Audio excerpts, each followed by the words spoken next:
La révolution industrielle, les textiles et les usines. Par Peyton et Mackie. La révolution industrielle débute dans l'année 1700. C'était une année avec beaucoup de pouvoir des peuples. Il y a des rébellions et des unions qui supportaient les pauvres. La classe moyenne et la classe supérieure étaient divisées.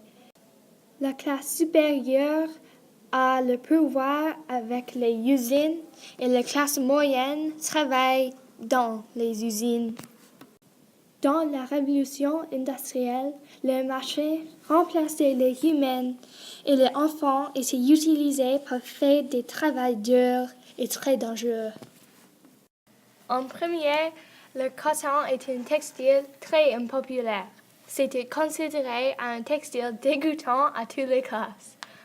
En 1770, il y a une grande expansion des immigrants, alors les cotons qui étaient trop chers étaient achetés.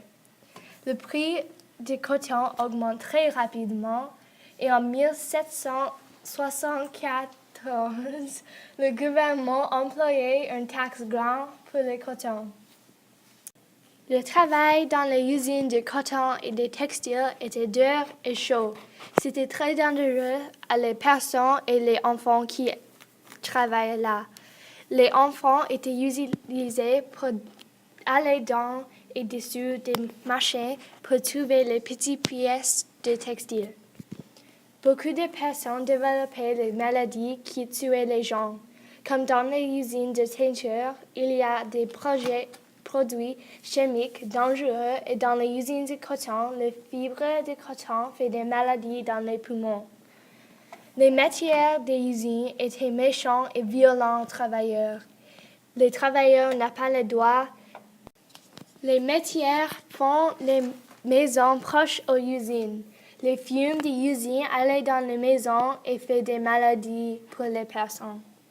Il y a des grèves que les syndicats font avec les travailleurs pour trouver des droits pour eux. Il y avait beaucoup d'investisseurs qui finançaient les usines. Pendant la révolution industrielle, il y avait plusieurs inventions qui étaient créées. Une des inventions s'appelait le Flying Shuttle. En 1733, John Kay a inventé la première machine de la révolution industrielle. Cette machine a aidé la production de fil et seulement une personne doit le contrôler. En 1753, la maison de John Kay était attaquée par des travailleurs parce qu'ils avaient perdu de leur travail à cause de ses inventions.